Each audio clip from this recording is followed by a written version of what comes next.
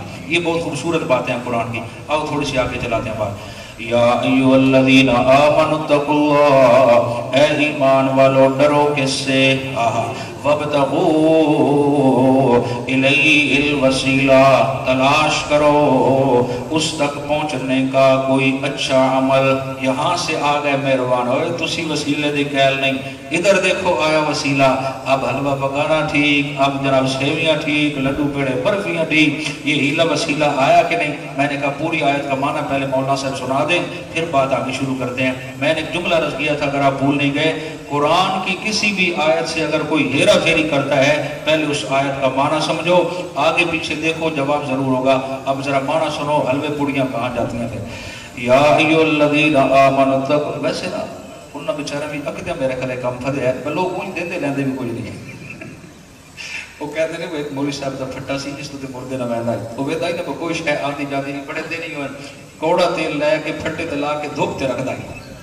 اس آکھے کہ اس آکھے میرا پرانا تجربہ ہے، جدو اس میں دھوپ لگ دی ایک نہ ایک لگا ویندا ہے، چل ادھر مڑ بار بڑھ دی۔ اللہ معاف فرمائے، اللہ ہم سب کو اپنے خزانوں سے نوازے اور مستغنی فرما دے۔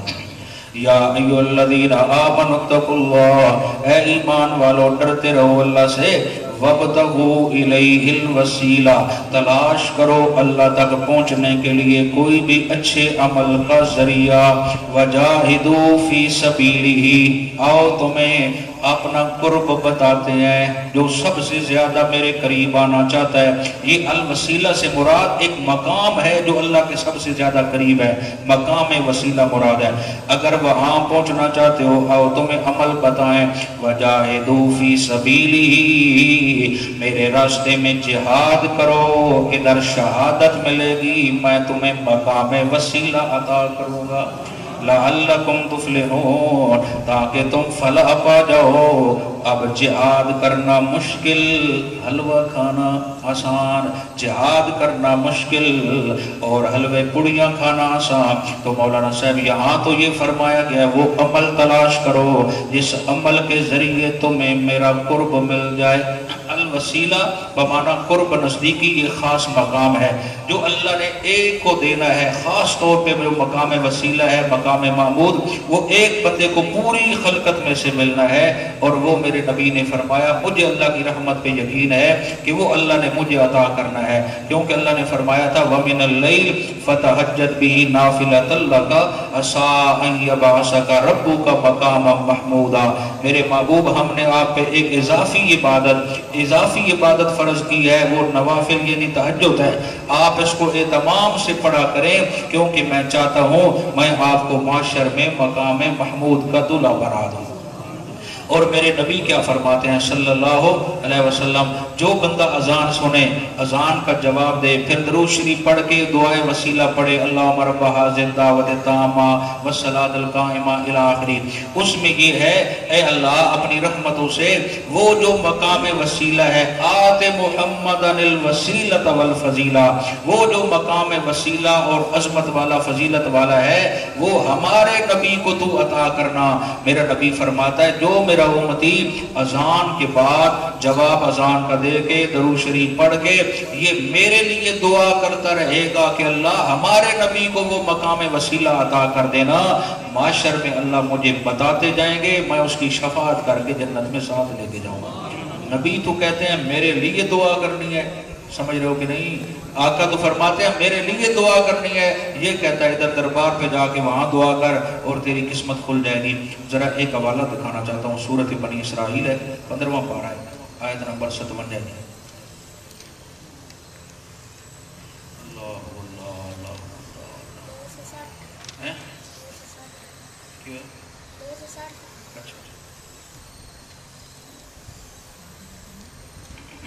نو سو ساٹھ 40 سے 12 لے بیٹھے دوسرے فوٹو کے دیں۔ اچھا رات میں فائدہ اٹھا پکڑا فضل رحمان والا ہے، یہ میں نہیں کھڑا سا کدی کدھر میرا دل کرتا میں ان کا اللہ بنا کو محرم نیڑے انشاءاللہ۔ وہ مولوی بڑے فٹ رہے اندر ایک دفعہ جل سیدھا سے حقیقی گال ہے، رولا پڑ گیا، پولیس کو صاحب کو مقامی آنا پڑا ہی میں انہیں ہی پتا پہنچتے گئے، انہوں نے کہا جی حالات خراب ہیں، میں کہا میں پوچھا کی کرنا ہے، کہ یار جلسہ بھی کرنا سی، میں کہ پھر یا تسی گل کرو یا مینوں کرن دے، وہ طریقہ مارنا ہو سی جلسہ نہ ہونا ہے۔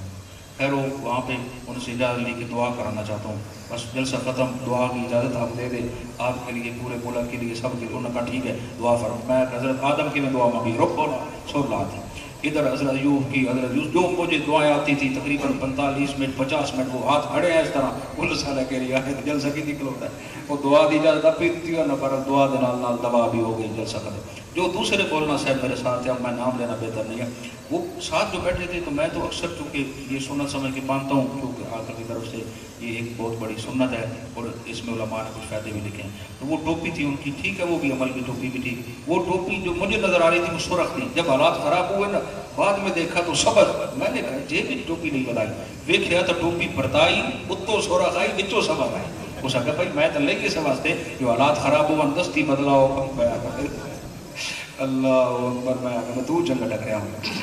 بسم اللہ الرحمن الرحیم۔ چلے جناب یہ دیکھیں مقام وسیلہ، اب ذرا تھوڑا سا یہاں دیکھیں کہ جو جن لوگوں کو آت کہتے ہیں فلاں کی قبر پہ جا کے ہم وسیلہ کریں، ان سے درخواست کریں، یہ جو ہمارا پنجابی کا وسیلہ ہے نا اس سے یہ وسیلہ مراد نہیں جو عربی میں ہے، عربی میں جو وسیلہ ذکر ہو رہا ہے یہ قرب ہے، اللہ کی نزدیکی ہے، وہ خاص ایک مقام ہے جو اللہ نے ایک کو عطا کرنا ہے، سب سے بڑا جو درجہ ہے وہ ہمارے نبی مکرم صلی اللہ علیہ وسلم کو ہے۔ اب ذرا آیت کا معنی سماعت فرما رہے، سورۃ بنی اسرائیل 15واں پارہ آیت نمبر 57 ہے۔ اللہ اکبر، 56 سے معنی کرنے لگا ہوں۔ قُلِ ادْعُوا الَّذِينَ زَعَمْتُم مِّن دُونِهِ، اے میرے نبی صلی اللہ علیہ وسلم، ایک بار سب کہہ دیں صلی اللہ علیہ وسلم۔ قُلِ ادْعُوا الَّذِينَ زَعَمْتُم مِّن دُونِهِ، میرے محبوب آپ فرما دیجئے پکارو ان کو جنہیں تم سمجھتے ہو اللہ کے علاوہ الہ، مشکل کشا، حاجت روا، پکار لو جتنا پکار سکتے ہو۔ فلا یملکون کشف الضر عنکم، نہیں اختیار رکھتے وہ تکلیف دور کرنے کا تم سے، ولا تحویلا، نہ وہ تمہارے حالات بدل سکتے ہیں۔ میرا نبی صاف اعلان کر، میں اللہ کے علاوہ جن جن کو یہ پکارتے ہیں پکار لیں، نہ تو وہ کوئی تکلیفیں دور کر سکتا ہے نہ ہی ان کے حالات بدل سکتا ہے۔ تو خلاصہ کیا نکلا؟ بیماریاں ٹالنے والا کون ہے؟ حالات بدلنے والا کون ہے؟ آگے اولئک الذین، یہی وہ لوگ ہیں، یدعون، جن کو یہ مشرک پکارتے ہیں نبیوں ولیوں کو، یبتغون، وہ تو خود تلاش کر رہے ہیں، الی ربہم الوسیلہ، ہاں یہ ان کے پیچھے بھاگ رہے ہیں، اور نبی ولی جو ہیں یبتغون، وہ تو خود ڈھونڈ رہے ہیں، تلاش کر رہے ہیں، الی ربہم الوسیلہ، وہ تو اپنے رب کے قریب ہونے کے لیے کوئی راستہ تلاش کر رہے ہیں۔ ایہم اقرب، کہ کون ان میں سے زیادہ اللہ کے قریب ہے، ویرجون رحمتہ، اور آپ بھی امید رکھتے ہیں اس کے رحمت کی، وَيَخَافُونَ عَذَابًا، اور ڈرتے رہتے ہیں اس کے عذاب سے، کیوں؟ إِنَّ عَذَابَ رَبِّكَ كَانَ مَحْذُورًا، بے شک عذاب تیرے رب کا وہ ہے ہی ڈرنے کی چیز۔ خلاصہ کلام، نبی ولی وہ خود اللہ کا قرب تلاش کر رہے ہیں۔ اے کائنات والو، اگر تم بھی جنت لینا چاہتے ہو انہی کے راستے پہ چل کے آتے جانا، میں اللہ تمہیں بھی اپنا قرب عطا کر دوں گا۔ اب ایک اور حوالہ دیکھ لیں، کیا وسیلہ کسی طرح جائز بھی ہے کہ ہر طرح کا حرام ہے؟ یہ ذرا تھوڑا سا اسی صورت کے آخر میں جانا چاہتا ہوں۔ آیت نمبر 110 ہے جی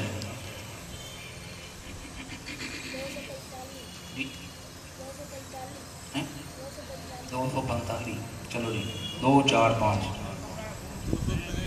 خدا ہدایت دے۔ چلو جی بسم اللہ۔ چلو دیکھیں یار سورت یہ آگے چند بر کے آپ آگے پلٹائیں گے تو مل جائے گی۔ سورت بنی اسرائیل، یہی سورت ہے، 15واں پارہ، آیت نمبر 110 ہے۔ بسم اللہ الرحمن الرحیم۔ اب تھوڑا سا سماعت کر لیں خلاصہ۔ آیا کسی نبی ولی کا دعا میں اس طرح جس طرح ہمارے ہاں ہوتا ہے فلاں کا وسیلہ امام حسین کا واسطہ دیتا ہوں، آقا کا واسطہ دیتا ہوں، حضرت آدم کا دیتا ہوں، بی بی فاطمہ کا دیتا ہوں، 5 تن کا دیتا ہوں، 12 اماموں کا دیتا ہوں، بکے شاہ کا دیتا ہوں، لولے شاہ کا دیتا ہوں، مفلی شاہ کا دیتا ہوں، ریوڑی شاہ کا دیتا ہوں، نام شاہ کا دیتا ہوں، کاموں والے سرکار کا دیتا ہوں، لالیوں والے سرکار کا دیتا ہوں، دولے شاہ کا دیتا ہوں، موربا، یہ سب جھوٹی کہانیاں ہیں، ان کا شریعت اسلامیہ سے کوئی تعلق نہیں ہے۔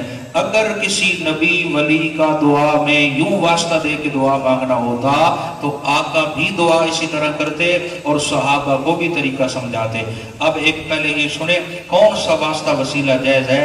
اللہ کہتے ہیں اگر واسطہ دینا ہے تو مجھے میرے ناموں کا واسطہ دیا کرو، مجھے میرے ناموں کا واسطہ دیا کرو۔ حوالہ سنو، فرمایا قل ادعوا اللہ،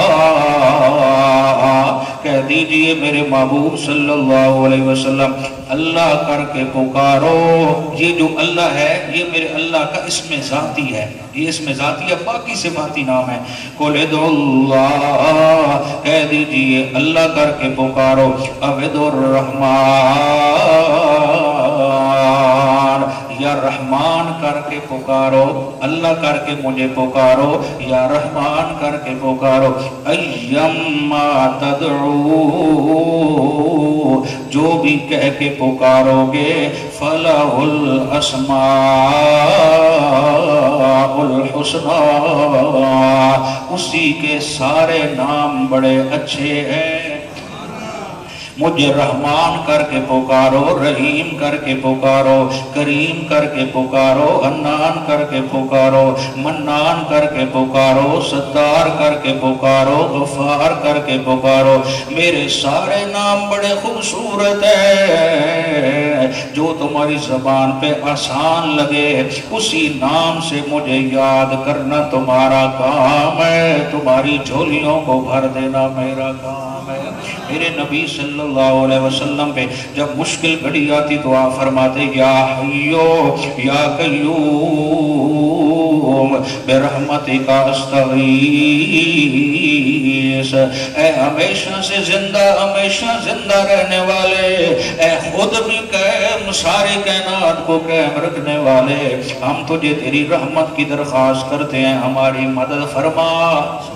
جب بندہ اللہ کے آگے جھک جاتا ہے، آگے اللہ فرماتے ہیں وَلَا تَجْهَرْ بِصَلَاتِكَ، اور نہ بلند آواز کرنا اپنی دعا میں، اس کے پکارنے میں یوں نہ کہنا یا اللہ وہ میری مدد فرما۔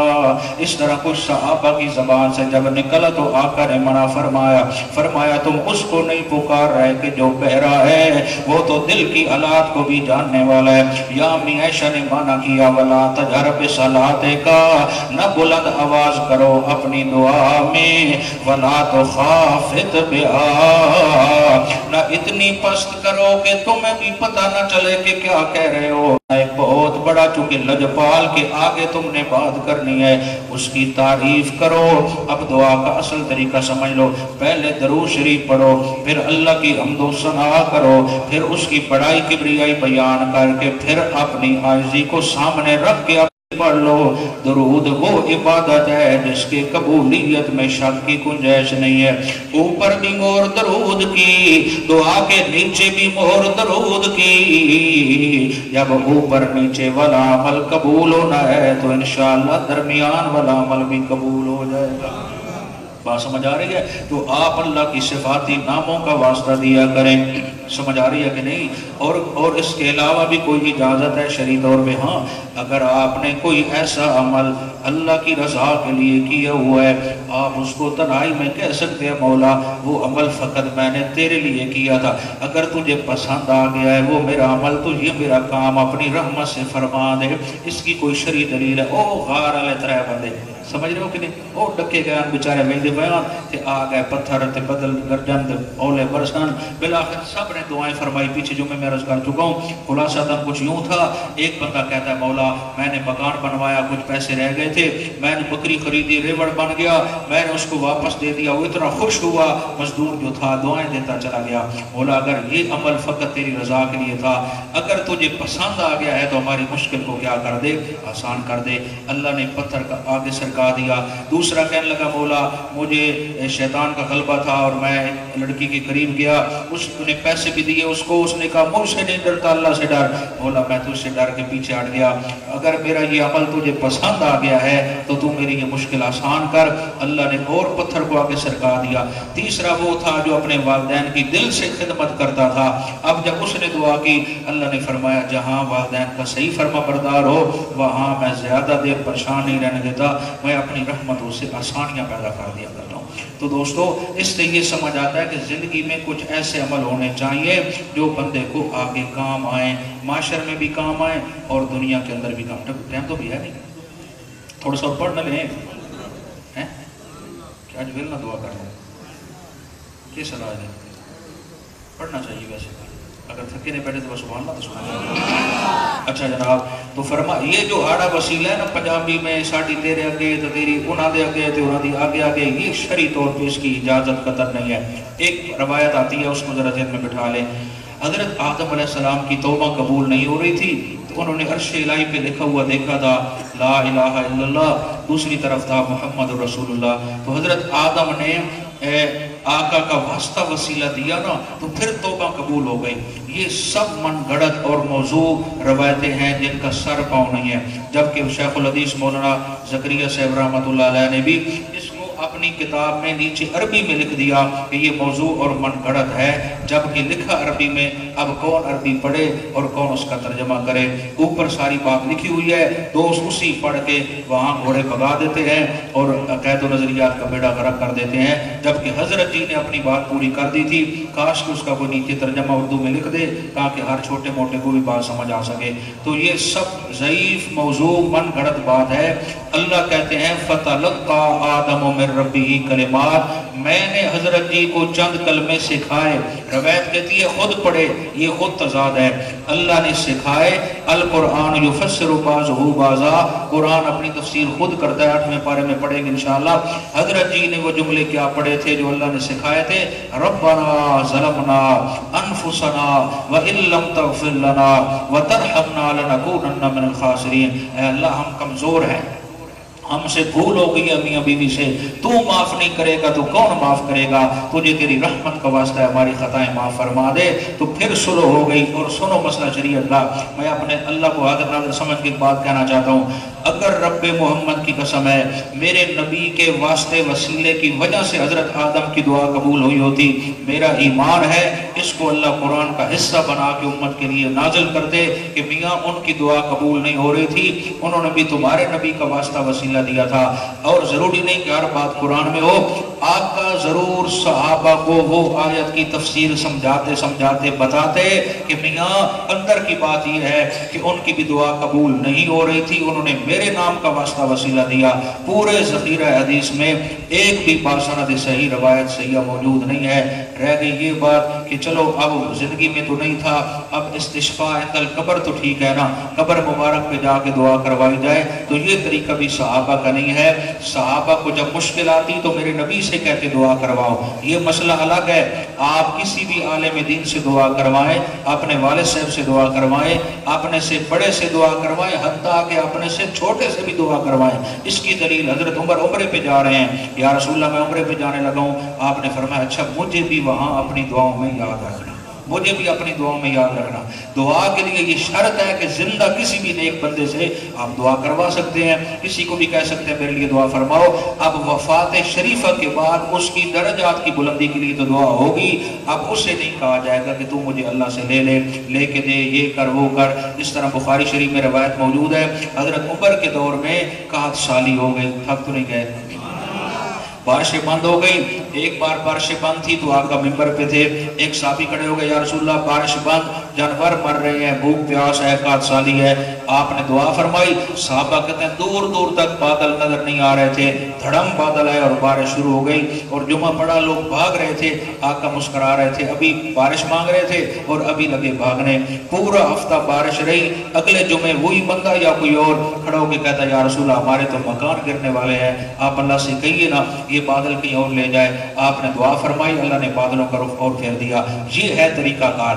جب حضرت عمر کے دور میں قحط سالی ہوئی تو صحابہ قبر نبی پہ جا کے نہیں کہتے یا رسول اللہ آپ پھر دعا فرمائیے کہ بارش آ جائے، بلکہ حضرت عباس، یہ کون عباس ہیں؟ جو رسول اللہ کے چاچا جان ہے، ان سے کہتے ہیں جی آپ دعا فرما دیں۔ حضرت عباس مدینہ شریف میں باہر نکل کے دعا کرتے ہیں اور کہتے ہیں یا اللہ پہلے آپ کے اور ہمارے جو نبی تھے آپ کے بھیجے ہوئے وہ ہمارے اندر ہوتے تھے، ہم ان سے دعا کرواتے تھے، یہ مجھے تیرے نبی کا چاچا سمجھ کے لائے ہیں، میں بھی تیرے سامنے کمزوری کا اظہار کرتا ہوں اور تجھے تیری رحمت کا واسطہ دیتا ہوں، تو رحمت کی بارش نازل فرما دے۔ حضرت عباس نے جب دعا فرمائی تو اللہ نے بارش نازل فرما دی۔ صحابہ نے یہ نہیں کہا چھتوں پہ چڑھ کے اذانیں دو، وہ بنتی مولوی بے ایمانوں نے سارا غرق کر رکھا ہے دین کا بیڑا، اور کچھ کہتے ہیں کچھ نہ کہو جو اذانیں تو دے رہے ہیں، مرغی جدو اذان دے تو سن ذبح کر کے کھانا چاہیے، مرغے داغ پڑتا اذان دے تو مرغا جو ہے صحیح وہ وہی مؤذن اصل میں ہے، جو 5 جو سنت مرتبہ جو ترتیب ہے وہی اذان ہے۔ یہ سب بدعت خرافات اور شریعت کو چیلنج کرنے والی بات ہے، اللہ ان کو بھی ہدایت عطا فرمائے۔